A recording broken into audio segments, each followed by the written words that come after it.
All right, let's just get started. If people trickle in, then they can ask their questions. So like I mentioned to you guys, first we're going to run through the submitted questions, just about 20 of them, and then we'll open up the floor if you have questions.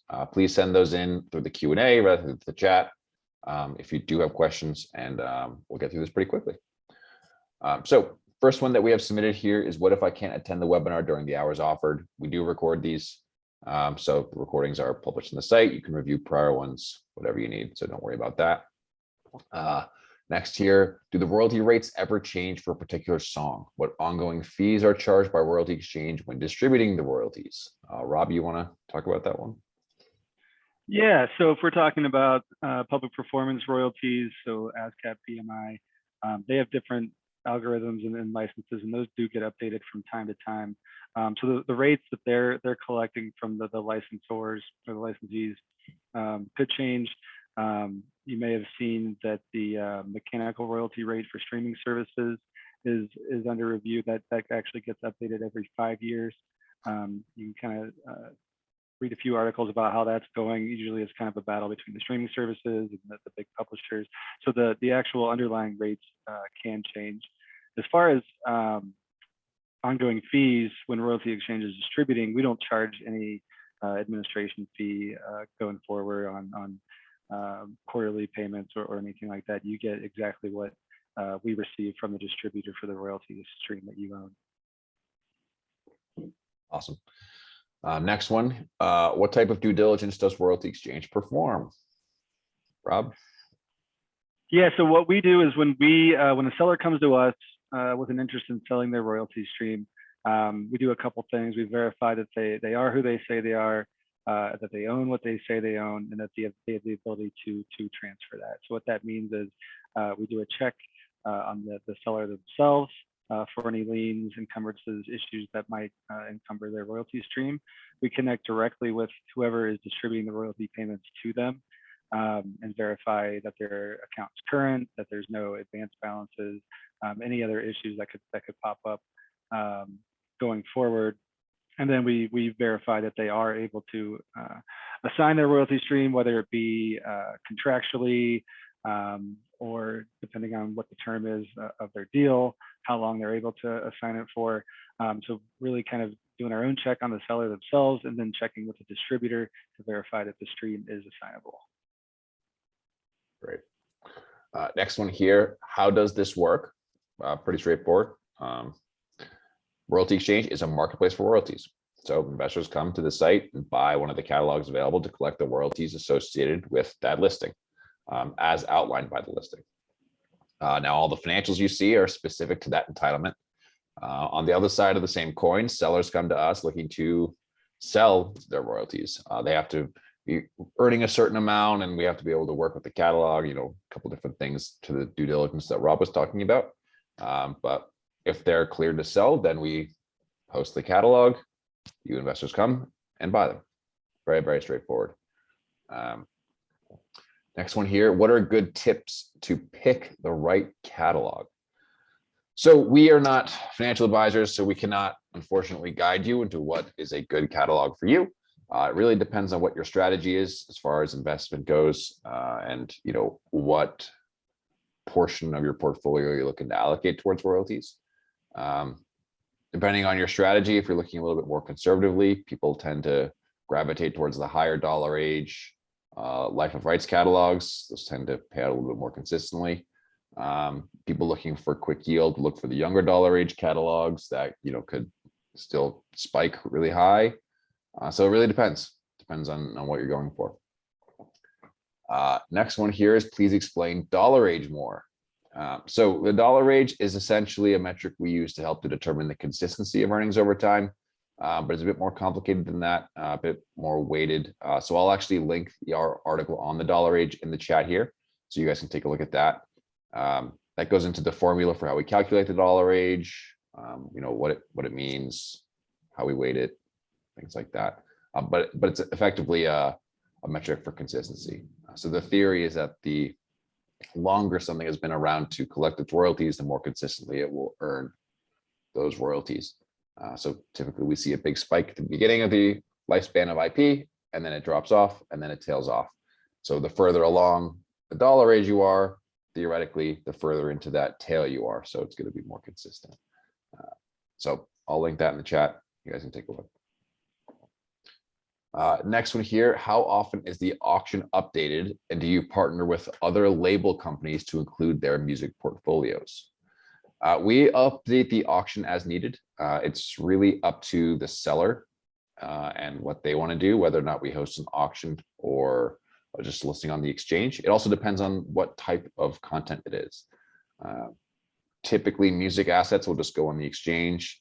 Alternative assets, things like film royalties, trademark royalties, depending on how we structure it, that very likely could cycle through the auction house. But it's on a case-by-case basis. Now, as far as partnerships go, we don't partner with companies. We work with the individuals, people who have royalty entitlements. It's pretty rare cases that we're working with a company. Rob, Dayton, you guys have anything to add to that? Nope, nothing for me. Great. Next one here. What are the significant benefits of the advanced membership? That's in reference to our all access membership. The biggest thing is cost savings. So we waive buyer's fees. If you're an all access member, you get discounted sales fees. But you also get visibility into our analyst benchmark pricing, which is pretty valuable. It's basically the market value for an asset. So if you're trying to figure out what a fair offer might be, it's really helpful for that. Same with pricing on the sell end. If you really want to see what kind of the median of the market is asking for an asset like yours, that's where that's really valuable. There's also other benefits too, like we do regular studies and insights into the industry and what's happening with royalties. We send those to the all access members. You get greater access to our standing order, which is our automated investing feature. So you have unremitted access there, and so a bunch of different perks that go along with it. Normally, it's something we recommend for people that are looking to be really active on the site, just because, again, that big draw is that cost savings benefit there. Yeah, that's kind of long and short of it. You can read through all the benefits by going to the invest page and then going to the all access membership there. It should have a full breakdown. Next here, what resources would you recommend to better understand pricing strategies for royalties? Well, we keep a big catalog of resources, so I'd say start there. Those will be on the blog page. Rob, Dayton, I don't know if you guys have any recommendations for place for people to look. I'd say, just as a general point for pricing an asset, I think most would be best served by putting together a model of discounted cash flows. If you want to understand what you'd expect this asset to be worth over a 10-year life of rights term, that's probably the best approach. Got it. Great. Next one here. Is there a searchable database to see which artists or songs are available to purchase? Is shared interest a possibility? So the searchable database would be the exchange. That's essentially our catalog of catalogs, and they're all available. Now, the search functionality there is a bit limited. It's really based on the financial performance of the assets rather than the content themselves. So we do use a tagging system, and obviously the track list is included with every catalog that's listed there, but it's all based on the earnings, since it's an investment vehicle. So use that and use the tags if you're looking for a specific genre. Prior auctions are searchable by artist name, things like that. You have to do that through the auction house itself. Between those two, you should have visibility to everything. As far as shared interest goes, all assets on Royalty Exchange have to be purchased by an individual in their entirety. That doesn't mean that that's the only entitlement for the royalties. There could be lots of different shareholders out there. But for us, it's not like you're buying just $100 portion of a catalog. You have to buy the catalog in its entirety. Next one here, how will inflation affect earnings? And are there any planned changes to music industry law that could affect us? Dayton, you want to talk about that? In terms of the inflation piece, it's a mixed picture. It depends largely on the source of the royalty and the type of agreements that they have in place with the entities they're licensing from.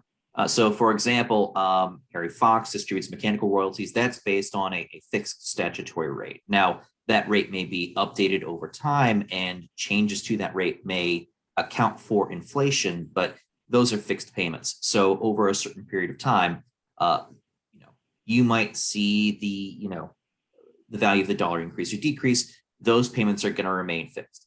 Whereas from other sources, other PROs, record labels, depending on their agreements, if it's based on a share of revenue from a source, then you could expect that in an inflationary environment, as the cost of those kind of services that are using the music increase for users, the revenue is going to increase, and that's going to translate into an increased royalty payout from those other sources. Awesome. Next question here. Are long-term 70+ year royalties value determined based on a cap rate? What does royalty exchange have historical rates? Dayton, you want to talk about determining value? Yeah, that's an interesting question. It is probably a more complicated view. If you're looking at real estate, that's probably a more complicated view on pricing an asset than it is royalties, but it's the same kind of logic. In the historic reviews that we've done for assets bought and sold on the platform, the typical return that we see is around 10% per year on an annualized basis. I'm not sure if we keep a record of the historic rates in place. We periodically report out annualized returns, so that may be reflected someplace. I'm not sure, John or Rob, if you know where that might be. Getting a little bit long-winded, but that's essentially the way that we take a look at like the average return for these kind of assets. And we're looking at that for both the 10-year and for the life of right assets that are sold on our platform. Great. Next one here. What is the minimum I'm able to invest? That's really up to you and what you find and what you can get. Typically on the low end, we see stuff transacting like the 5K to 10K range, but I mean, we've seen some stuff as low as like $2,000. So could be that low. Really depends on what's available. Next one here. What are you really investing in? How much is needed to get started? What is the holding time and where would you sell it? Rob, you want to talk about holding times and things like that? Yeah, of course. So back to the first part of the question, what are you investing in? And it's typically going to be one of the creator's shares of a portion of royalties. And the vast majority of transactions on royalty exchange are for music royalties. So it's probably easiest to think of it in those terms. So a lot of times, a song will have many different songwriters. So typically what you're investing in is the right to the royalty stream for one of the songwriters. And it could be for a term of 10 years. We have a 30-year term. We have a life of copyright term, which is the life of the last surviving author of a work, plus 70 years. So those are kind of the different term lengths that are on royalty exchange. Now, you're free to sell those at any time once you purchase them. You can do it right here on royalty exchange. We have a secondary market where you can put your asset up and receive offers for any asset that you own. So really the holding time is kind of up to you. Cool. I would just add there that depending on the asset, there is a period where we have to confirm an assignment. Normally that's for originating assets on the platform. It's pretty quick, but that can vary depending on who's paying the royalties, things like that. So that would be the only thing to consider. But yeah, like Rob said, you can resell anything. So. Next one here, is there a source to get information on larger private equity / hedge fund purchases of royalties? I mean, I would just say general music business news outlets. I mean, a lot of that stuff is reported on. So that would be my first recommendation. I mean, Dayton, Rob, I don't know if you guys have anything. Yeah, follow the trades, the business vertical, Billboard, music business worldwide. The really big purchases get reported up to mainstream publications like the New York Times, Wall Street Journal. Next one here, how soon do you recoup your investment? Depends on the asset, depends on the price you pay, depends on how it performs. I mean, we've seen some stuff that never recoups, and we've seen some stuff that recouped in one pay period, so it really depends. For that very reason, that's why we have things like the dollar age and the full financial profile, so you can kind of get a sense of what to expect from a catalog. So next one here, can I make small investments on royalty price for investors? So we discussed this earlier. Really, the low end you should expect is 5 to 10K, sometimes as low as 2, 3K if you can find them. So if that's considered small to you, then yeah, but otherwise that's what you should expect in the low end. Next one here, how do I evaluate a license opportunity for its worthiness? Is there a way to estimate future performance? So that's a loaded question. Rob, you want to talk about license opportunities for that and kind of clarify for them? Yeah, I mean, I suspect that the question is just really asking, it's just an investment opportunity for one of these assets. We'll get into the licensing question here in a couple minutes. But yeah, so I mean, I think this is really just asking about evaluating an asset and whether they should invest in it. Right. And I think that probably all goes back to dollar age and looking at past performance and doing your own projections. Yeah, and also that we're not including copyrights here. It's just the right to the revenue that you're buying with us. So licensing opportunities wouldn't come across your plate for any asset you own with us. Now for estimating future performance, everyone has their own theories about how to do this. Again, we're not financial advisors. We don't know what's going to happen. We can't predict the market, so we don't make any claims or guarantees to future performance of royalty assets. All we can arm you with is the information and the knowledge that we have about the assets. So that's the financials, that's what's going on with the artists, what's included in the catalog, things like that. So we always encourage investors, do your own due diligence, research the artists, look at the catalog, build your own models. We'll provide as much information as we can, but we can only do so much. So can't really offer much in the way of estimating future performance beyond, take dollar age into account. Dayton, I don't know if you have anything to add to that. No. Okay, great. So next one here. What are the actions the buyer can take after a purchase to potentially increase the value of its assets? So Rob, do you want to get into this? Yeah, so just to synthesize a couple points that we've made thus far. So what you're purchasing on royalty exchange is a right to the royalty income. Like John mentioned, it typically almost always will not include the copyright, which means that you would not then have the right to go out and approve licenses for the use or find any other opportunities to actually get the music into new avenues that it isn't already in. That's really the job of the current publisher or the current label, whoever is actually controlling the copyrights. So outside of that, if you happen to know a music supervisor at a movie studio or a television studio, you can strongly suggest they use some songs that you've purchased, but you're not actually going to have the right to sign off on those licenses.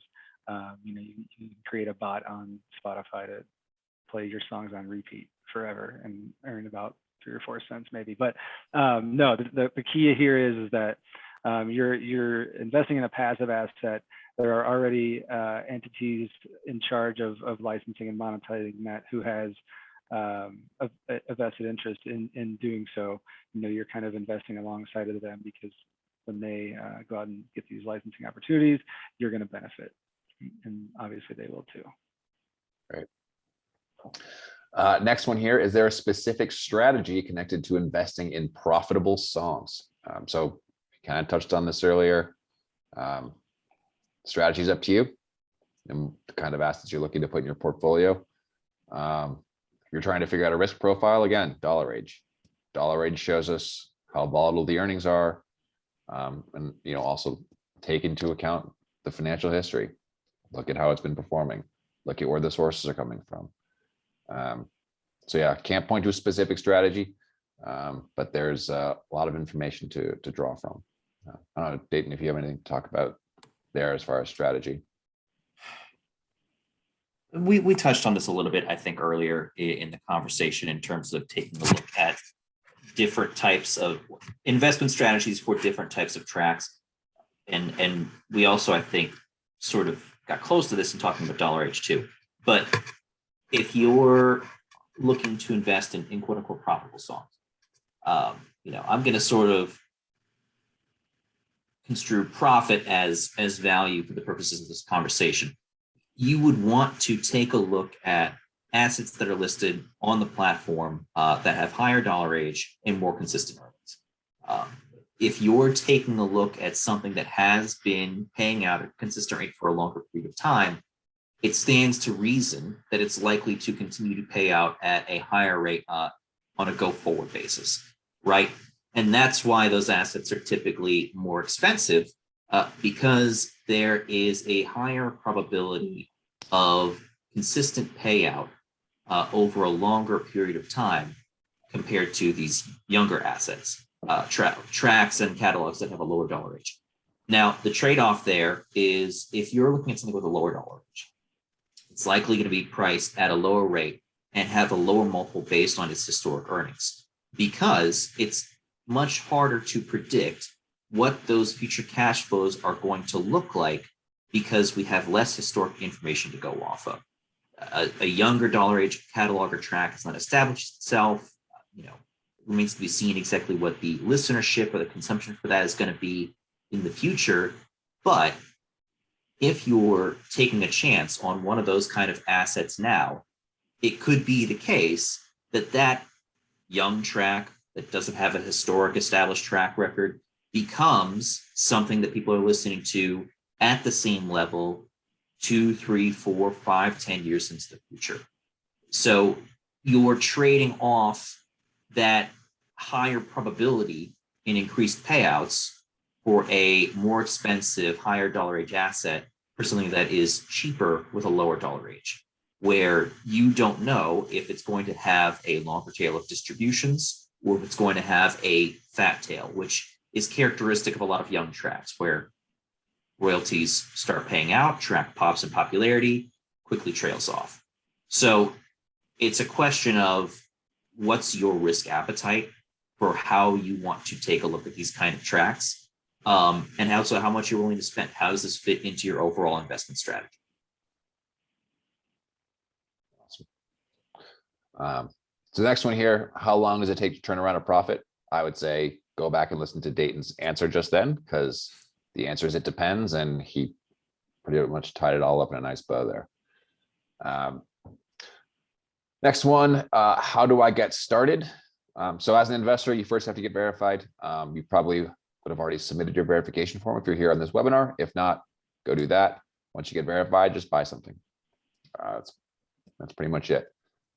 You do have a 2 business day payment window for any asset you purchased. That's a pretty strict rule on the site. So always make sure you can adhere to that payment timeline. But beyond that, that's really it. So pretty straightforward. And then the last one here for the submitted questions, please discuss what the dollar age metric means and a general overview of the different types of royalties. So we've already talked about dollar age quite a bit. Rob, Dayton, one of you guys want to give a general overview of royalty types that we see? Yeah, sure. So the key to remember with music is if you hear a song, there's going to be 2 different copyrights for that song. There's going to be the musical composition, which is the underlying lyrics and melody of the song. So if you imagine just the song written on a piece of sheet music, that's the composition. Those are songwriters and publishers that share in the ownership of the musical composition. And on that side of the royalties, that's where you see ASCAP and BMI for public performance royalties.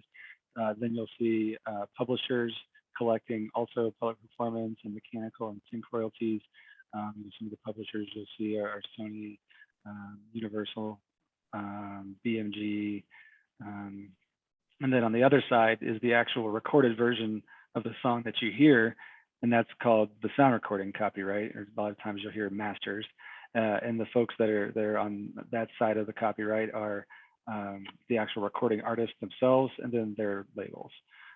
So typically the income will flow from whoever is in this case, streaming the music probably, or if you're selling it in stores, the stores will then pay the label, and then based on the labels deal with their songwriter, their recording artist, then the royalties will be split up that way. And what we see most often for those are, again, streaming royalties, sales for downloads for the most part, and then also sync on that side as well. Awesome. Okay, so a few submitted questions here, so we'll dig into these. First one, what companies / record companies are currently a part of the portfolio / listings? What does the ecosystem at a higher level look like for royalty exchange, i.e. competitors? So what companies / record companies are currently a part of the portfolio / listings? Do you mean like as sellers or as royalty payors? So we'll work with major publishers, like Warner, Sony. So you'll find lots of catalogs from them. They don't often sell with us. I mean, Rob, correct me if I'm wrong. There have been instances in the past where a label or something has sold an entitlement. Pretty rare though. Yeah, well, right. Yeah, really, I think I'm assuming the question is, which royalty distributors have we sold catalogs from? And the answer is a ton. We don't typically work with them directly. We don't have partnerships with them. We do verify the underlying either songwriter or recording artist account with them. But it's really, like John mentioned at the top of the webcast, is that we typically work with an individual, and it's usually a songwriter or an artist, and whoever their publisher label happens to be, or their royalty distributor, that's who is going to be the distributor on their asset auction or listing. All right. Now, what does the ecosystem at a higher level look like for royalty exchange as far as competitors go? I mean, we've seen there's a couple other marketplaces out there, but as far as quality and depth and number of assets, no one really compares. I mean, from what I've seen, I mean, Rob, Dana, I don't know if you guys have seen anything else, but like. Well, I think the biggest thing that's changed the business in the industry is the funds that have come in over the last several years.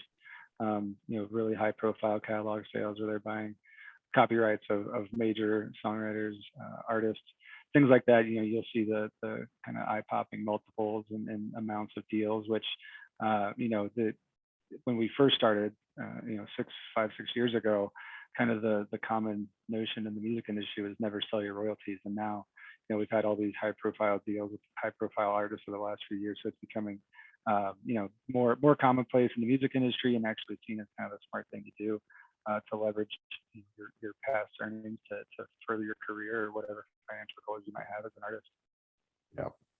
Yeah, I'm sure you guys have seen articles of like Paul Simon selling theirs for hundreds of millions of dollars, stuff like that. So hopefully that answers your question. If you want any more clarity there, just submit another one. Next one here, are there example DCF models for royalties that are available, Dayton? Yeah, unfortunately, I'm not sure if I'm not aware of a resource online where they post examples of discounted cash flow models specific for music royalties, but it's a relatively straightforward exercise to put together, a simple model like that in whatever spreadsheet software that you prefer. And then last one here, how can someone dig into the revenue trends shown in the listings? So for that, we actually provide the raw data earnings on every listing. So you'll have the same data that we use to put together all the financials that we see. So if you want to dig into that, you're more than welcome to. It's available to everybody. If you're looking for suggestions of what to do, I mean, Dayton, if you have any suggestions, I mean, we normally just do pivot tables and build charts off of that, but I don't know if you have anything more specific, Dayton. Yeah, I think to John's point that you can get pretty strong insights into taking a relatively high level view of the royalties, summarizing up the top income streams from that particular royalty source. And I think the value also, you're looking at a catalog by catalog basis. As you become someone more seasoned in our platform and investing in these royalties, you're going to gain a lot of insight into a particular asset by doing a comparison against other assets that are listed. So understanding like on an asset by asset basis, how is this performing at streaming, for example, relative to stuff that's of a similar genre or of a similar dollar age. Though those kind of revenue trends, I think, like on a comparison basis, are the most valuable. But I think that especially starting out, you're going to get a lot out of, as John said, plug it into a pivot table, do some charting, look at the trends. That's gonna, I think, like give you a pretty good sense right off the bat as to how that particular asset is performing. Yeah, and just last thing on that is look at sources. Sources have an impact. Yeah, exactly. Okay, so that is all the submitted Q&A. Do you guys have any last questions while we're here? Give you a few minutes to formulate, and then if there's nothing else, then we'll call this one.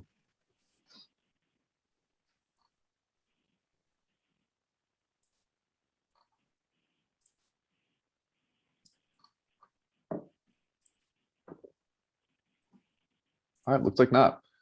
Okay, well, thank you. Again, my name is John Gestel with Dayton O'Connor and Rob Bernhard.